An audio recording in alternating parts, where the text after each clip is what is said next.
Influenciar um pouquinho a nossa mente, muitas vezes agitada pelos atropelos do dia a dia e até pelas criações que a gente mesmo cria, né? Nossa mente é muito inquieta. Vamos buscar pensar na tranquilidade das paisagens que Deus nos oportuniza, da natureza, do campo, das florestas, sentir o amor do Pai presente em tudo, todo o universo, dentro de nós mesmos. Somos obras suas, somos suas criaturas, somos seus filhos. Gratidão, Senhor, gratidão aos bons espíritos, benfeitores espirituais, pelo acolhimento, pelas orientações, pelos momentos de aprendizado, de reflexão que passamos juntos. Que nesta manhã, Senhor, possamos aprender um pouquinho mais, possamos buscar dentro da nossa consciência a lei de Deus, que às vezes nós ofuscamos ou queremos impedir que ela se manifeste. Que a lei de Deus possa estar presente sempre em nossos momentos e que nós possamos a cada dia mais nos aproximar de Deus, do Pai, através da gratidão, do reconhecimento de tantos benefícios que temos em nosso dia a dia. Que a sua paz, o seu amor permaneça entre nós. Que assim seja. Graças a Deus. Graças a Deus. Muito bem. Então, na semana passada, nós estávamos falando sobre mente enferma, capítulo 45. Vamos relembrar um pouquinho, né? Na semana passada, nós conhecemos o Sr. Bentes. O Sr. Bentes, que é um dos colaboradores lá na casa da dona Isabel e do seu Isidoro, e lá estava, chegou mais alguém. Bom dia, Orlando, bom dia, mano querido. Bom dia, Adilon. Meu computador está devagar, levou quase meia hora para entrar. Bom dia. Estou tentando entrar por meia hora, Adilon. É assim mesmo. Eu lá para formatar meu computador. Tem que trocar você já comprou, né, o novo HD? Eu comprei a pecinha, até hoje não troquei. SSD. Muito bem, nós estávamos relembrando aqui o capítulo 45, Mente Enferma, da semana passada, onde nós conhecemos o Sr. Bento.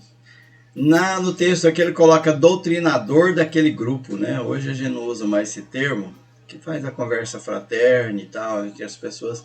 E lá apareceu um senhor, né? Um amigo rodeado de sombra, apresentava ele, né? O cavalheiro apresentava, assim, pequenas nuvens ao longo do cérebro.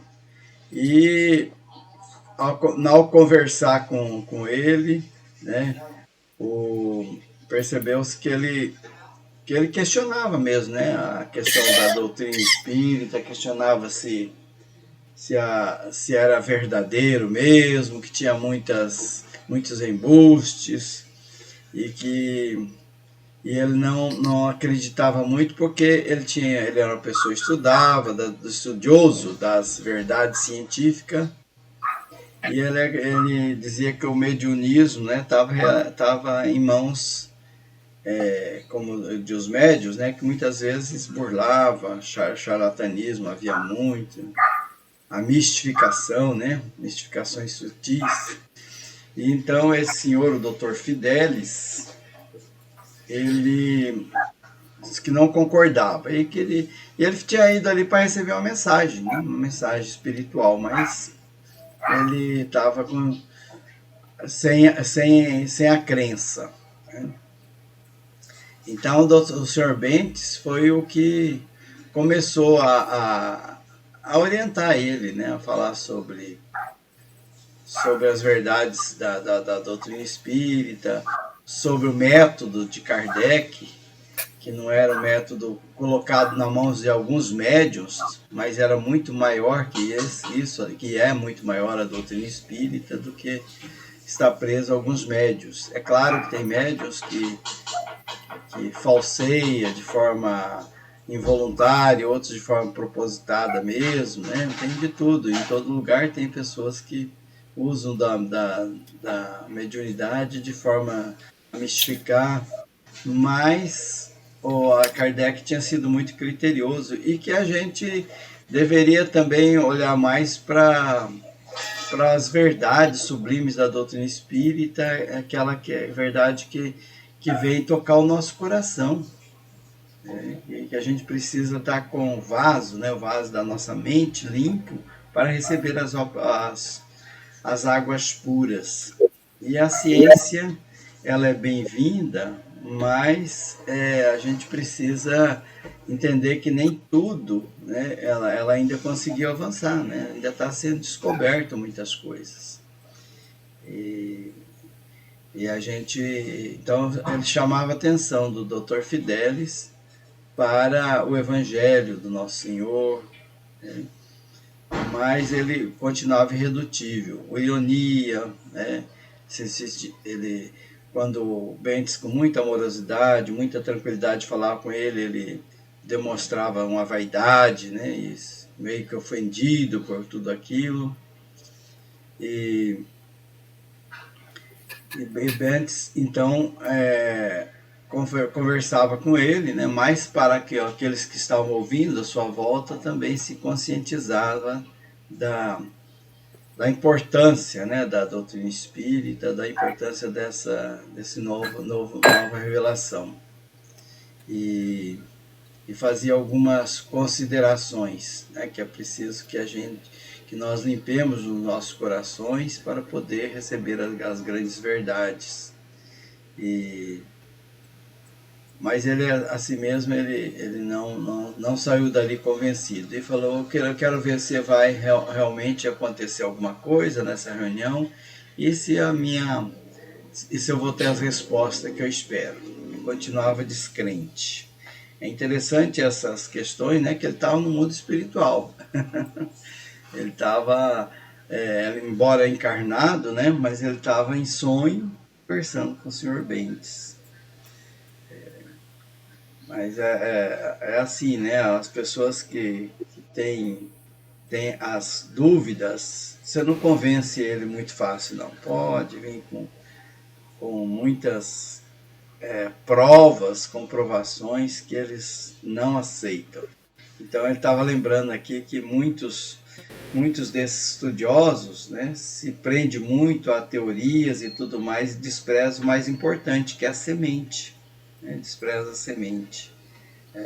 Se preocupa com avaliar os grãos de areia, como é que é a longitude, como é que é a disposição climática do campo e tudo, mas desprezam a semente, que é da onde vai surgir toda a produção. E então nessa questão ele ficou assim, vamos ver, né? E não ficou convencido ainda. E então o Aniceto, né, depois falou para o Vicente e para o André Luiz. Dr. Fidelis é um desses enfermos da alma. Ainda não se dispuseram a procurar o alívio pelo demasiado apego à sensação. Então ele não... Ele dizia até aqui que ele nem sabia o que ele estava fazendo ali. Ó. Ele pergunta assim, afinal de contas, o que deseja este homem? O André perguntou para o Aniceto. O Aniceto falou bem assim, também ele teria imensas dificuldades para responder. Quer dizer, ele nem sabe bem o que ele está procurando. Né? Então, como diz, né, o ditado, né, para quem não tem um caminho, né, não tem um destino, qualquer caminho serve. Então ele estava se apegando a uma coisa e outra, e a descrença dele continuava. Então, esse foi o nosso capítulo da semana passada, né? Sobre essa questão, né, das dificuldades que a doutrina espírita, da dificuldade que algumas pessoas colocam, né, em aceitar a doutrina espírita, né? E coloca muitas dificuldades em seguir, né, o mais importante, que, como diz aqui, a semente, né, que é a transformação moral que nós buscamos. Alguém quer fazer algum comentário sobre esse capítulo? É aí que a gente tem que aprender a conviver, né, com as pessoas também, né? Porque cada um é de um jeito, né? Respeitar a opinião do outro, né? Ainda que seja bizarra, absurda, como o Dr. Fidelis, né? Por exemplo, nos trabalhos, eu estou aqui ligando aos trabalhos mediúnicos, né, que eu coordeno. Tem médico de todo jeito, né? O meu também sou de um jeito, né? Agora, muitas vezes, quando há alguma mensagem distorcida, alguma coisa, a gente aprende também. Tem mensagens que, apesar dela não ser muito autêntica, mas ela traz ali um conhecimento, ensinamento. Então, tudo é aceitação, não é? Isso. E tem também aqueles que estudam muito, né, e acham que são seres superiores. Não é. O estudo nos traz realmente um aprendizado, mas a gente nunca pode achar que a gente é superior porque estudou muito, né? Estuda muito, lê muitos livros. Tem gente que fala, leia um livro por semana. Ou leio 4, 5 livros por mês. E a qualidade dessa leitura, né? Como é que é? Não adianta só ler e não assimilar, né? É muito difícil às vezes, né? Você vê quanto tempo nós estamos lendo Os Mensageiros aqui. Já faz um ano que nós estamos... Pois é. Você vai aprender a conviver com a situação quando você aceitar as pessoas do jeito que elas são, né? Isso. Muito bem. Não que você vai ser igual a elas, né? Você tem o teu pensamento próprio, né? Mas respeitar é uma coisa boa.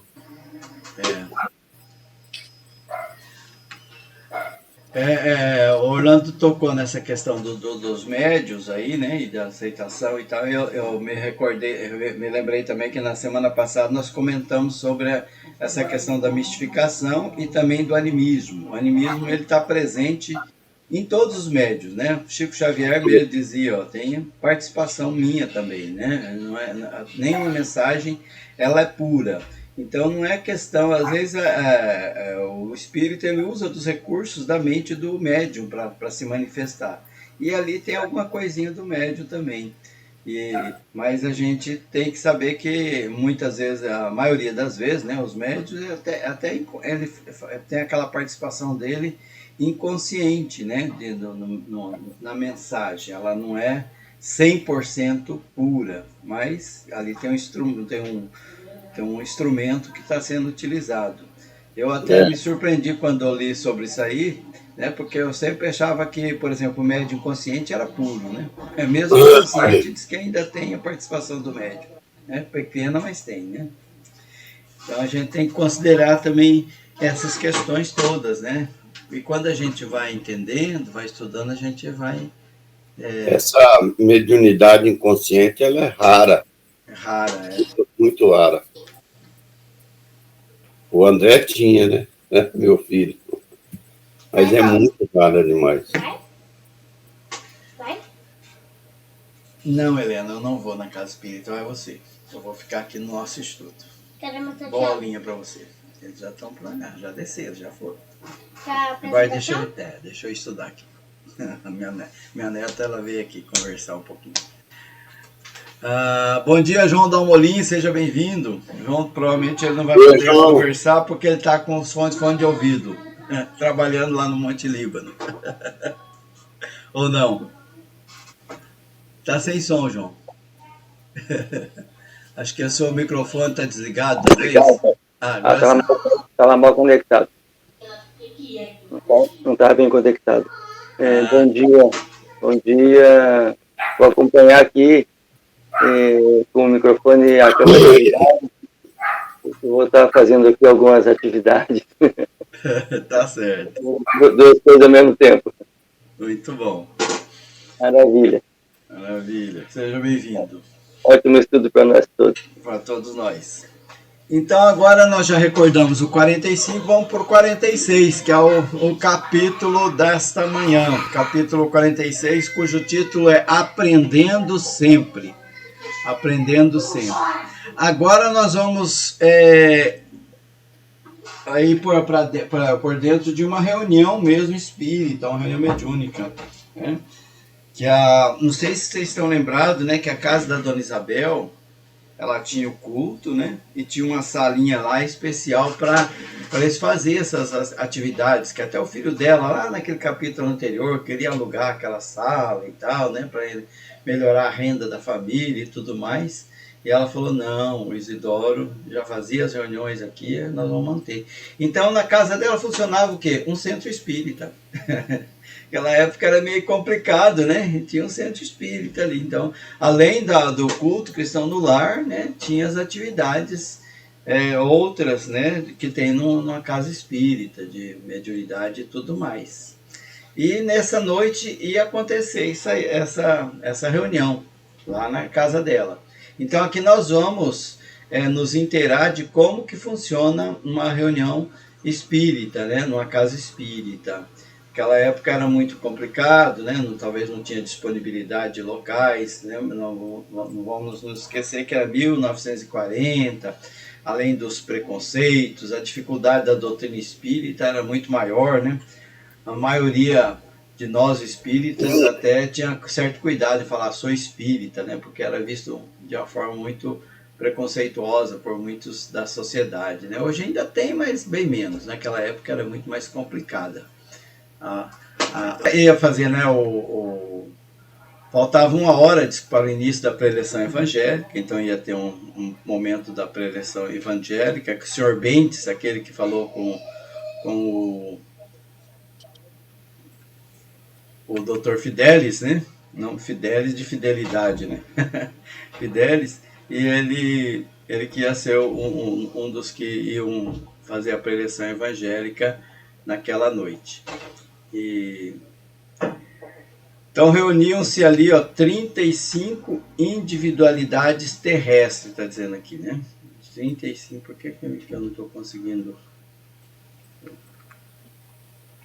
Acho que é o tamanho aqui da fonte. Deixa eu aumentar um pouquinho aqui.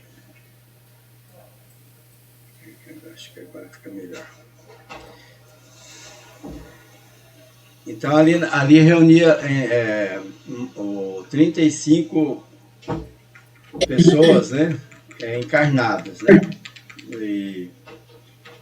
E o número de necessitados, aliás, excedia 200, quer dizer, tinha mais de 200 pessoas ali. Então, a gente, às vezes, a gente não imagina, né, como é que funciona a parte espiritual de um trabalho na casa espírita. Entre encarnados e desencarnados, mais de 200. Mais de 200, imagina só, né? Então, às vezes, a gente vai na casa espírita, às vezes só tem um vivente ali, né? Só uma pessoa ali e fala, acho que eu vou cancelar essa reunião, não tem ninguém. Mas a gente não sabe, né, como é que é a movimentação no mundo espiritual, o tanto de necessitados ali, né, que vão ali. No caso ali, até que tinha bastante encarnados também, né, que estavam presentes, e junto com os encarnados, os desencarnados. Então, muitos deles traziam, né, junto pessoas, né, assembleia de muitas entidades, ali, muitas entidades com dificuldades inúmeras, né? As mais variadas estavam ali. E ali, então, elas, como falar, sectos, né? Secto perturbador da maioria dos aprendizes ali, congregados, aliás.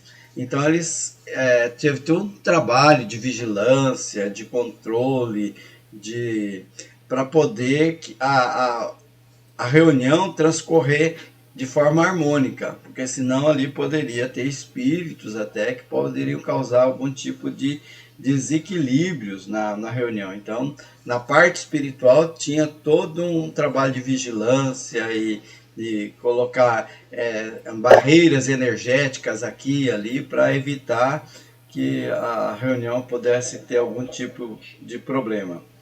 E aquelas pessoas, então, buscavam ali socorro espiritual. Alguns vinham até sem indicação, né? Porque nós vimos em capítulos anteriores que tinham os trabalhadores ali que iam buscar pessoas nas ruas. Iam ali, se aproximava de espíritos desencarnados, né? Que estavam acompanhando, às vezes, alguém que ia para um local, outro, às vezes até para boate e tudo mais, e eles conversavam com aqueles espíritos, se eles tivessem condições, levava ali para o trabalho. E ali também tinha, nesse caso ali dessa reunião, tinha pessoas que simplesmente estavam acompanhando, né? Não sabia bem o que buscar. E buscavam socorro e não tinham sido convidados. Então a movimentação era enorme, diz aqui. E o tempo era escasso para qualquer observação sem movimento ativo. Então eles estavam ali todos agitados, assim, no bom sentido, né, de se organizar, de receber, de separar, de selecionar os enfermos que ali chegavam. E todos os trabalhadores, então, estavam postos e cada um tinha a sua obrigação ali, né, isso no plano desencarnado. E aí ele notou, é interessante isso aqui, ó, reparei que no ângulo da grande mesa havia numerosas indicações de receituários e assistência. Na nossa casa espírita também tem disso, né? Tem um caderninho, tem alguns bilhetinhos ali. O que é esses bilhetinhos? É indicação de receituário e assistência. São pedidos, né? Pessoas que vêm ali, ó, vou pedir pela minha mãe, pelo meu pai, pelo meu filho, pelo fulano que está enfermo, por alguém que está no hospital, né? Então ali tinha várias receitas ali, vários receituários, vários bilhetinhos, né? Pedindo passes, pedindo orientação, né? E os nomes, mais variados nomes ali, enfileiravam. Muitas pessoas pediam conselhos médicos, orientação, assistência e passes. Então, aqui a gente já vê uma familiaridade com os trabalhos da nossa casa espírita. E tinha 4 facultativos espirituais, quer dizer, 4, uma espécie de líderes ali de toda aquela turma, né? Que estava ali, de trabalhadores, de benfeitores, que se moviam diligentes, ajudando no esforço humanitário. E mais 40 cooperadores direto, né? Tinha 4 eram os líderes, né, que estavam ali no comando, e mais 40 cooperadores. Então era uma organização muito bem feita ali no plano espiritual para aquela humilde casinha da dona Isabel e seu Isidoro. Você imagina só, né? Bom, quem olha assim aquela casinha humilde, né, poucas pessoas, uma família, né, toda com um monte de dificuldades na área financeira, até mesmo na área de relacionamento, né, que tinha alguns probleminhas, não imagina o trabalho enorme que se desenvolve no campo espiritual. Então, 40 cooperadores diretos iam e vinham, recolhendo informações e enriquecendo pormenores. Então, eles vinham ali, o que eles estavam? Selecionando quem que eles iam atender, como ia atender, por que ia atender. E então aproximou-se então de um grande número de papéis nominados. Enquanto curiosamente buscava examiná-los, Aniceto explicou: temos aqui a indicação das pessoas que se afirmam necessitadas de amparo e socorro imediato. Então ali tinha alguns que já iam passar pela triagem, né, e possivelmente já seriam atendidos. Mas daí o André falou: mas elas recebem então tudo que pede? A resposta a gente já deve saber, né? Vicente, né, que perguntou, até curioso, né? E o mentor respondeu, sorrindo, ó: recebem o que precisam, né? Essa questão é muito importante. Nem tudo que é pedido é recebido, né? Por que não? Por que isso acontece? Porque nós não sabemos pedir. Muitas vezes a gente ali ó, solicita, como diz aqui, a cura do corpo. Aí eles têm que estudar. Será que a cura do corpo é bom para ele? é necessário? É útil? Né? Vai mudar alguma coisa? Porque o mais importante, nós estamos aqui na Terra para quê? Para melhorar a nossa condição moral, para nos reformar. Então, às vezes a doença, a enfermidade é um remédio, né? É um remédio necessário para que a gente se cure daquela enfermidade mais profunda, que são os nossos vícios morais. Outros reclamam orientações, né? Várias. As orientações também. Tem gente que vai fazer perguntas mais absurdas, né? Sobre os relacionamentos, sobre questão financeira. Acho que o Espírito está ali à disposição para responder coisas de importância material, né? Física. E ali eles estão para quê? Eles estão ali para nos orientar a caminhar rumo ao amor do Cristo. Então, eles já estão selecionando ali, né? E para ao mesmo tempo não prejudicar, né? Não ser levar a pessoa a se constranger, mas também a atender, né? Respeitar aquilo que o Orlando até disse no começo, né? Respeitar o outro, né? O que o outro é. Ele está ali, às vezes, por ignorância, tá pedindo uma coisa que ele acha que é importante, que é interessante, né? Ele não está fazendo isso por mal, né? Então, ele respeitar a liberdade individual de cada um, mas atender as pessoas naquilo que necessita e, ao mesmo tempo, passar a orientação. Olha, meu irmão, não seria melhor, né, que você caminhasse, né, rumo a vencer essa questão, né, do vitimismo, ou do orgulho, ou do egoísmo, da inveja, né? Não é melhor você... Então, a cura trabalhada nessas reuniões é aquela cura mais profunda. Pessoal, se quiser interromper, conversar, explicar... Não, Edilon, eu estou pensando aqui que na nossa região aqui já aconteceu de um palestrante chegar na casa lá, só estava o presidente da casa, não foi mais ninguém, né? Não apareceu ninguém. Aí ele pediu licença e ele pegou a malinha dele e foi embora. Não tinha para quem falar, né? E aí a gente pensa assim, desses 200 irmãos que foram lá, né, para assistir, imagina a decepção, né? Pois é. Eu acho que falta na gente, muitas vezes, a certeza de que a vida continua, que existe um mundo espiritual além do nosso aqui físico, né? É por isso que lá na nossa casa a gente chama de céu, né? Porque pode ter uma, duas pessoas.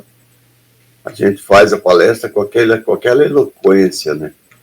Todos que vão lá falam muito bem. Porque a gente tem que pensar que a gente está fazendo para casa cheia. Sempre está cheia a casa, não está vazia, não. Eu achei interessante essa parte. A pessoa trabalha, né, que os espíritos têm para trazer essa quantidade de irmãos ali para dentro da casa, né? Aí chega ali, não vai ter trabalho, porque não tem ninguém. A gente não tem o entendimento, teria que ter esse entendimento, né? Fazer com muito entusiasmo, com muita alegria. Saber que a gente nunca está sozinho em situação nenhuma. Imagina nos trabalhos espíritas, né? A gente sempre tá junto com irmãos que a gente invisíveis, que a gente não vê. É mais ou menos por aí meu comentário.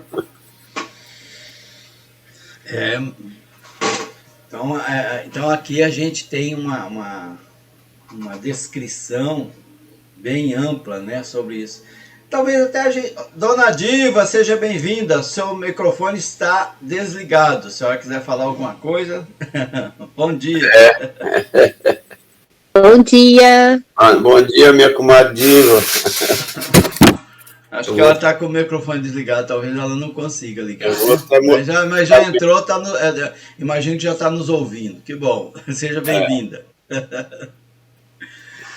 Muito bem, então nós estamos falando sobre a reunião espírita, uma reunião numa casa espírita, né? E o livro Os Mensageiros está narrando uma reunião que acontecia numa casa mesmo, né? Numa casa de uma pessoa. Naquela época as dificuldades eram maiores que a nossa, até de ter uma casa específica para isso, então às vezes realizava nas casas mesmo. E tinha um salão à parte que era para essas reuniões. E aqui nós estamos comentando sobre os pedidos que vêm, né? Pessoas pedem as coisas mais estranhas possíveis, né? Às vezes que pede a cura física de uma enfermidade, e às vezes nem é muito bom a cura, né, daquela enfermidade, porque ela é um caminho para a pessoa desenvolver a humildade, né, a aceitação, algumas coisas nessa área. Então, a espiritualidade atende de acordo com a necessidade, não de acordo com os pedidos, né, que a pessoa faz, que nem sempre são pedidos sensatos. Então, ele diz aqui, ó, a existência terrestre é um curso ativo de preparação espiritual. Então, nós estamos encarnados aqui, é como se nós estivéssemos matriculados em uma escola, num curso, nós estamos fazendo um curso. E quase sempre não faltam na escola os alunos ociosos. Muitos de nós somos alunos preguiçosos, que não queremos aprender a lição, né? A lição vem todos os dias e a gente quer o caminho mais fácil. É como como a gente às vezes observa, né? Os nossos crianças, nossos adolescentes, às vezes ele quer o caminho da cola, né? Quer colar. Então vai no centro espírita, resolve para mim o meu problema de relacionamento, né? O teu problema de relacionamento, meu irmão, é você aceitar o outro, é você perdoar, é você ter amorosidade, acolhimento, compreensão um para com o outro. Eu quero que cure a minha doença, a minha enfermidade. A cura da sua enfermidade, de repente esse problema sério que você tem aí no estômago, que essa alteração de pressão, pode ser o seu nervosismo, né? Sua ansiedade. Vamos controlar mais a ansiedade, vamos olhar mais para a questão mental, né? O equilíbrio, e essa enfermidade é uma advertência que o teu corpo está dizendo que você não está tratando ele muito bem, né? De repente vem algumas questões por questões alimentares ou falta de movimentação física e tudo mais. Então, assim nós somos, né? Alunos ociosos, queremos uma colinha, queremos o caminho mais fácil para resolver as questões. Então, às vezes, a gente perde tempo, ao invés de aproveitá-lo em direção ao aprendizado, né? A passar pelas provas. E aqui ele diz assim, os aprendizes, na ocasião das provas, como os aprendizes de boa vontade. Às vezes nós nos comportamos como ansiosos pelas realizações mentirosas do menor esforço, né? Lembra do Dr. Fidelis, né? Lá no passado, ele queria resultado, ele queria espetáculo, né? Dentro da doutrina espírita. E às vezes a gente vai no centro espírita também querendo isso. Aliás, às vezes nem vamos no centro espírita. Orlando, coloca meu nominho lá na mesa lá para receber hoje eu não vou poder, que eu tenho uma comemoração, um churrasquinho, não vou poder ir no centro. Aí o Orlando vai lá e coloca, mas fala, não vai adiantar nada, ó, ele devia vir ele mesmo aqui no centro, né? Por que ele vai para uma festa e quer que eu resolva o problema dele. A gente está muito mal acostumado nessa questão, né? As igrejas, elas prometem muitas vezes isso, né? Os dirigentes religiosos oram pelo outro, né? Perdoa o pecado em nome de Deus, né? Não é bem assim, né? O esforço para se melhorar compete a cada um de nós, né? Lá no centro a gente recebe uma receitinha, fala, faça assim, faça assado, ouça as palestras, recebe seu passe, melhora a sua condição mental, seus pensamentos, para que você realmente receba. Mas às vezes a gente não quer esse trabalho, não, quer o menor esforço mesmo. Então, aqui ele diz assim, desse modo, no capítulo das orientações, a maior parte dos pedidos são desacessados. Desacessados, depois eu fui lá no dicionário, é uma palavrinha meio estranha, né? Ele vem do siso, né? O siso é aquele dente do juízo. Então, muitas vezes a gente age sem juízo. Não tem muito juízo no pedir. Então, acaba que não é atendido, né? E daí descrê. Fala, não, mas aquele centro lá é um centro fraco. Vamos um centro mais forte que me dá mais resultado. Ele não faz o mínimo esforço para poder... Ele quer respostas imediatas, né? Quer tudo pronto. Então, é assim. A solicitação de terapêutica para a manutenção da saúde física, pelos que de fato se interessem pelo concurso espiritual, é sempre justa, né? É claro, né? Nós estamos sentindo dor, nós estamos enfermos fisicamente e a gente pede para ser curado. É justo a gente pedir para ser curado, né? Mas tem a partezinha que compete a gente fazer, né?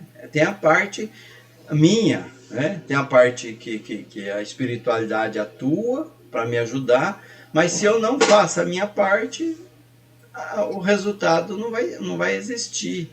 Então, às vezes ele fala bem assim, negam diante das requisições, quer dizer, os pedidos, né, das pessoas, daqueles que se negam voluntariamente aos testemunhos de conduta cristã. Eu peço, mas minha conduta não é cristã. O que vai, né? Como é que eu vou ser atendido, né? Se eu estou sempre me comportando de forma inadequada, né? E tudo mais. Então a gente precisa entender. O Evangelho está cheio de roteiros espirituais e o discípulo, pelo menos diante da própria consciência, deve considerar-se obrigado a conhecê-los, né? Nós somos discípulos de Cristo, então busquemos conhecer o Evangelho. Mas conhecer não só teoricamente, mas conhecê-lo de forma atuante, né? De ação, de mudança. Aí então o instrutor ali fez uma pequena pausa, mudou a forma de falar, né? E depois considerou, possivelmente, vocês objetarão que toda pergunta exige resposta e todo pedido merece a solução. Quer dizer, as pessoas foram lá, né? Colocaram o nominho no papelzinho. Eles precisam de uma resposta àquela questão. Não se pode ignorar, né, ele. Entretanto, nesse caso de esclarecer determinadas solicitações dos companheiros encarnados, devemos recorrer muitas vezes ao silêncio. Às vezes, a pessoa vai lá, quer uma resposta e ele recebe o silêncio. O silêncio. Não é o momento ainda dele receber uma mensagem, ele não está preparado para receber ainda, a mensagem não vai surtir nenhum efeito para ele. Então, você viu que uma equipe de 4 líderes, mais 40 trabalhadores, para atender 200 pessoas, né? 200 pessoas ali. Aí você fica perdendo tempo com quem não vai ser convencido. Eles conhecem, né? Eles vão ali ver o nosso campo energético e falam, esse aqui, eu vou falar, e ele nem vai ouvir. Não tem aquelas pessoas que você está conversando com ele, aí depois você está falando com ele, ele pega, termina aquela fala, ele vem e fala outro assunto, tem nada a ver. Quer dizer, nem estava te ouvindo. Estava em outro mundo, né? E os espíritos benfeitores vai fazer o que com essa pessoa? Ele não quer ouvir, ele quer resposta, soluções prontas. Né? Quer resolver aquela situação de forma imediata e por atalhos. Que é um atalho, né? Ele não quer... Esse capítulo é muito importante, viu, Dulon? Fantástico. Então a gente precisa entender quando a vida nos fala não. É como nosso pai, nossa mãe, né? Fala não para nós e a gente não aceita. Fala, mas por que não está me atendendo? Eu quero tanto tomar aquele leite condensado. Eu falo leite condensado que uma vez minha mãe falou, ela tinha a gente chamava de bolicho, né? E eu queria porque queria o leite, não vai tomar leite condensado, você não tá bom da garganta, cara. Mas eu quero. Tá bom, então eu te dou. No outro dia eu amanheci sem fala, né? A garganta toda atrapalhada. Ela falou, já que você quer, eu vou te dar então. Pronto. Eu tô sabendo disso agora, Dilon. Então, às vezes, a gente se comporta assim, né? Como criança, birrenta, que quer a solução, quer aquilo, quer o doce, né? E o doce vai fazer mal para nós, não vai trazer nenhum benefício naquele momento, né? Então, a gente precisa ensinar, como ensinar a paciência aos que a aconselha aos semelhantes, e como indicar o bálsamo do trabalho aos que já sabem condenar a ociosidade alheia. Não seria um contrassenso? Olha que coisa estranha isso aqui, né? A pessoa sabe, olha, vou ensinar a paciência. Ela sabe de qual salteado é sobre paciência. Ela já leu os livros, ela já estudou sobre isso, só que ela não tem paciência, mas ela sabe. Então, como é que você vai ensinar para uma pessoa dessa? Você vai dar teoria para ela, ela já sabe tudo de cor. O que falta nela é praticar. Ela não pratica, né? Como é que vai ensinar? E como indicar o bálsamo do trabalho aos que já sabem condenar a ociosidade alheia, né? Ele sabe de tudo. E ele fala, olha, isso aqui é para o preguiçoso de fulano de tal. É para o meu marido, é para o meu irmão, é para o meu filho. Ele é meio preguiçosão. Essa lição ele não aplica na vida dele, ele aplica na vida do outro sempre. E como é que você vai ensinar uma pessoa dessa? Que ele sabe tudo, mas não faz. Não seria um contrassenso ler os regulamentos da vida para os cegos e para os ignorantes? É obra meritória, mas repeti-lo aos que já se encontram plenamente informados não será menosprezo ao valor do tempo. Quer dizer, 200 pessoas ali para ser atendido, eu vou ficar perdendo tempo com alguém que não quer aprender. Não é um contrassenso isso? Não é um menosprezo ao valor do tempo? O tempo é precioso ali. E os benfeitores pensam nisso, por isso que vem o silêncio, né? A pessoa vai lá, pede, mas ela já sabe qual que é o remédio. Ela já tem um remédio junto com ela, só que ela não quer tomar. Aí ela vai lá, não, eu quero a solução para o meu problema, mas ele não vai ter a solução para o problema dele porque ele quer uma solução mágica, né? Ele não quer o esforço para poder. Então o silêncio é necessário nessas coisas, né? Senão seria desperdício de tempo com essas pessoas. Alma alguma, nas diversas confissões religiosas do cristianismo, recebe notícia de Jesus sem razão de ser. Ora, se toda condição de trabalho edificante traduz compromisso da criatura, todo conhecimento do Cristo traduz responsabilidade. Olha só, né? A gente sempre diz isso, mas às vezes a gente não leva muito a sério. Todo conhecimento, o quê? Responsabilidade. Eu aprendi, então aplico. Agora eu tenho que praticar, eu preciso praticar. Não, eu aprendi para quê? Não, porque eu acho bonito, né? Para falar para os outros, para eu me apresentar, né? Me aparecer. Não, eu estou aprendendo aquilo para mudança minha. Todo aquele aprendizado não é para o outro, é para mim. Eu que tenho que... Então, Jesus está aí, ó, o tempo todo nos mandando notícias, como diz a Né. E o tempo todo nós recebemos notícias de Jesus, mas a gente não coloca, às vezes, na prática, né? Não faz aquela notícia de Jesus, aquele ensinamento, se tornar realidade na nossa vida, no nosso comportamento. Então é compromisso, todo aprendizado é compromisso. Cada aprendiz do mestre, portanto, está no dever de observar a consciência, conferindo-lhe os ouvidos profundos com as disposições evangélicas. Então, nós temos, como aprendiz do Cristo, o compromisso de mudança, né? De mudança. Senão a gente fica só na parte teórica, né? Não na teoria e não na prática. Então, o Vicente estava escutando com grande interesse e aí ele falou bem assim: no entanto, eu ousaria lembrar os que formulam semelhantes pedidos levianamente, né? A pessoa pede por pedir, pede de coisas sem sentido, né? Sim, disse Anuceto, né? Mas nós não podemos copiar-lhe os impulsos. Os desencarnados e os encarnados que ainda abusam das possibilidades do intercâmbio com as esferas visíveis e invisíveis do homem comum pagarão alto preço pela invigilância. Aqui então ele dá um alerta, tanto aqueles que vão lá fazer consultas levianas, quanto aos médios que às vezes se sujeitam a dar a dar importância a isso, né?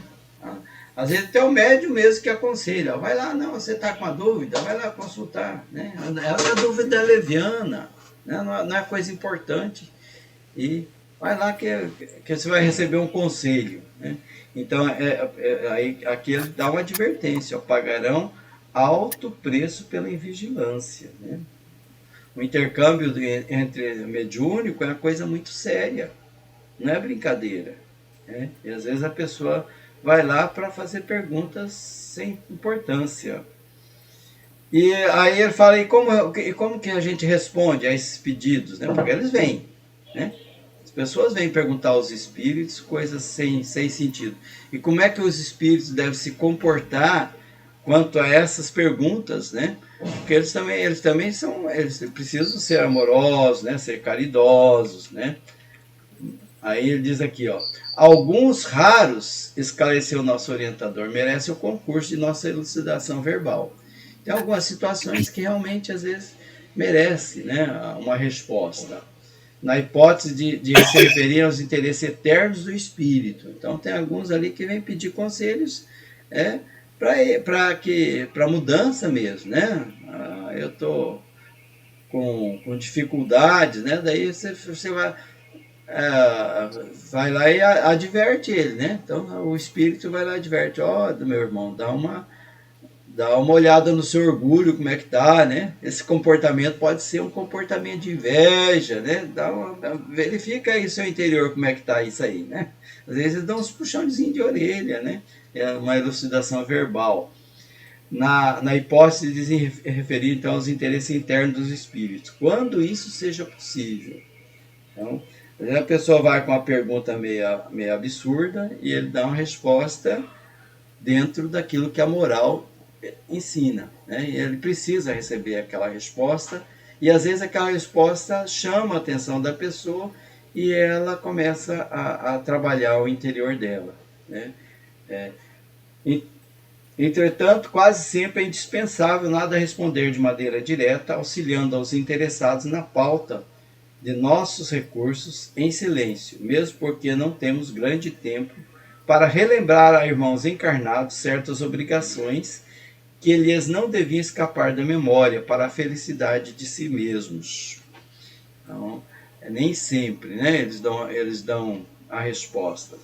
Às vezes eles dão algumas situações, né, na nossa vida que nos desafiam, e daí a gente mesmo encontra as respostas. Ou alguns símbolos. Lembra no capítulo do sonho lá, que aquela menina que estava sendo vítima de calúnia, a vozinha dela deu um conselho, e no outro dia ela amanheceu, né, lembrando de uma cobra de vidro que ela pegava e a cobra se quebrava, né, e se perdia a importância. Daí, com aquilo, ela veio nela a não dar importância à opinião dos outros nessa questão. Eu sou o que eu sou, né? Se a pessoa está me caluniando, aquilo que Chico Xavier, né, nos orientou em alguns momentos, né? Se a pessoa vem e faz uma crítica a você, um julgamento, fala, olha, você é isso, isso, isso e aquilo, ou faz por terceiros, você fica sabendo, fulano falou mal de mim, falou que eu sou isso, isso, isso.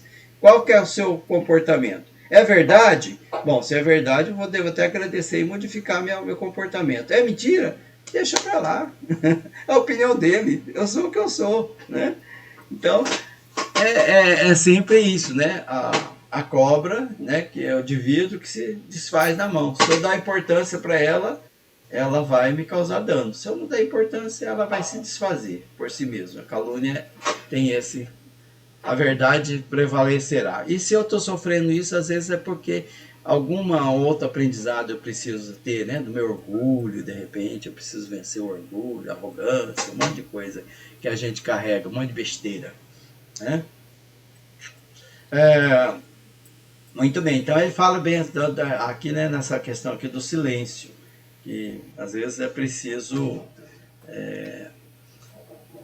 ao silênio, né? E a pessoa, com o tempo, ela vai perceber o que está acontecendo. Calou-se por momentos o bondoso instrutor, e depois ele continuou, né? Muitas entidades desencarnadas estimam o fornecimento de palpite para diversas situações terrestres. Então tem espírito que responde tudo, né? Dá palpite, tem espírito palpiteiro.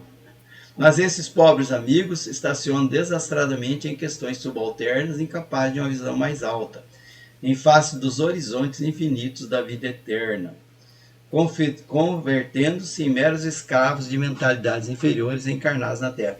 Lembra que nós já tivemos um capítulo até sobre isso, né? Um médium que fracassou até, ele reencarnou com o objetivo de fazer um belíssimo trabalho aqui, e aí ele se deixou levar por essa questão de espíritos palpiteiros, que ele respondia a tudo, né? A pessoa ia lá, lia a sorte, sabia, depois ele desencarnou e no plano espiritual ele continuou sendo assediado por aquelas pessoas que queriam respostas, né? Tem um capítulo nos Mensageiros, lá atrás, que nós estudamos, que é exatamente sobre essa condição, que é um dos fracassados médios, né? Que vieram para fazer um trabalho e não conseguiram desenvolver esse trabalho. Então, a gente deve sempre estar atento, então, que a nosso objetivo aqui é muito mais na questão moral, superior, como ele diz aqui, né? O nosso interesse imediato agora não é tão importante quanto a questão futura, né, da espiritualidade superior. Então, nossos irmãos, inquietos que forneçam palpites a preguiçosas mentes encarnadas sobre assuntos referentes à responsabilidade justa e necessária do homem, devem fazê-lo de própria conta. Então, tem alguns espíritos, eles deixam, né? A afinidade. O médium tem afinidade com aquele tipo de espírito, o espírito tem afinidade com ele, tem aqueles seguidores que têm afinidade também em querer saber essas questões. É livre-arbítrio, né? E o que acontece ao homem de responsabilidade que se põe a brincar? Olha a pergunta aqui, né? Que ele fez.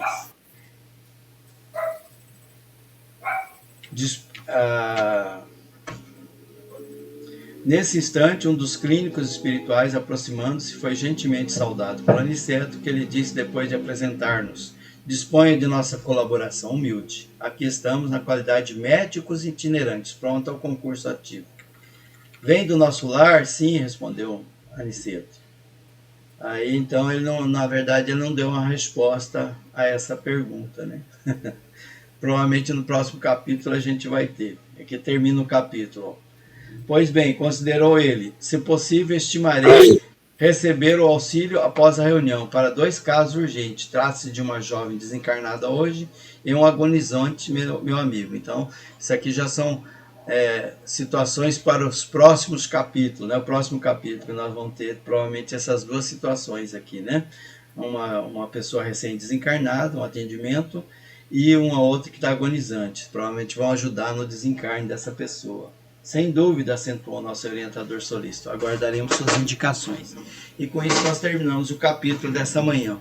O nosso tempo já avisou já há algum tempo, que faltava 15 minutos, agora está faltando 5. Estamos no finalzinho. Alguém quer fazer um comentário? Ainda dá tempo. Ainda temos uns minutinhos. Eu quero parabenizar a live por esse capítulo. Esse capítulo é muito importante, mas eu vou, inclusive, tirar uma cópia dele para mim poder estudar mais ainda, entender, porque é importantíssimo esse capítulo aí, né? Principalmente para nós que estamos aí nas lides espíritas, né? Bastante mesmo. Eu e o João, por exemplo, o nosso trabalhinho lá, a gente fala até trabalhinho, né? Porque, é um trabalhão. Por exemplo, essa semana tinha, acho que umas 15 ou 18 pessoas. E a gente convidou um palestrante de fora, né, para vir fazer a palestra. E a gente fica preocupado, o palestrante até não, ele fala, não, para mim tanto faz, né? Mas a gente fica preocupado, fala, meu Deus, tem pouca gente aqui. eu vou passar vergonha com o palestrante. Eu acho que a gente não tem que se preocupar com isso aí, né? A gente tem que se preocupar com a parte que a gente fez, né? A divulgação, a nossa presença ali, com aquela boa vontade, com aquele entusiasmo, com aquela alegria, porque é a nossa parte que conta. Para nós é a nossa parte. Agora, as demais é com as demais, né? E ninguém. Tem pessoas que vêm nas reuniões mediúnicas, traz uma lista de nome, né? Para você colocar ali. Você coloca, pede. Agora, receber é outra coisa, né? A pessoa vai receber se ele realmente merece, né? Está fazendo por onde merecer, né? Então, faça a tua parte que eu te ajudarei, né? Esse capítulo é importante demais, a gente tinha que ler mais vezes, né? Porque é muito importante esse capítulo aí. Provavelmente os outros serão também, né? Aliás, você está de parabéns, o livro inteiro, né? São cada lição que a gente vê aí. Muito boa. Muito boa. O Luiz foi muito feliz nessas descrições, né? A gente aprende um pouco. pouco. Quero aproveitar a oportunidade para dar um bom dia aí para minha comadre Diva. Ela está com o microfone dela desligado, talvez ela não consiga ligar, né? Mas pode dar bom dia que ela tá ouvindo. Bom dia, minha comadre. Um abraço para a senhora. Deus abençoe. Talvez ela não saiba ligar o microfone dela. Alguém quer fazer a oração final para nós? De encerramento? Voluntário? Cristiano, Shirley, Dona Lalinha. Posso fazer? Então tá. Eba! Eu queria contar sobre uma cura espiritual que eu tive, mas deixo para o próximo programa. Que o Google vai tirar nós do ar daqui a pouquinho. Sobre o pedido, porque pede uma coisa e vem outra. Eu pedi uma coisa e veio outra. Eu vou lembrar a senhora certamente ela era mais essencial, né? Então, depois, no próximo programa, a gente fala sobre isso. Isso, muito bem. Então, vamos continuar com o nosso pensamento elevado aos céus. Pedir ao nosso Mestre Jesus que sempre continue conosco no nosso dia a dia, nos dando oportunidade de adiantamento espiritual, de aprendizado e pôr em prática o nosso aprendizado. Porque o que foi falado no programa, não adianta aprender, a gente tem que pôr em prática o aprendizado. Então, que Deus e Jesus esteja sempre ao nosso lado, orientando a nós todos, abençoando a nós que estamos aqui presentes, a nossa família que está nos nossos lares, abençoar a nossa casa. Para quem tem filho, nossos filhos, netos, nossas famílias inteiras. Pedimos a Jesus. Terminou.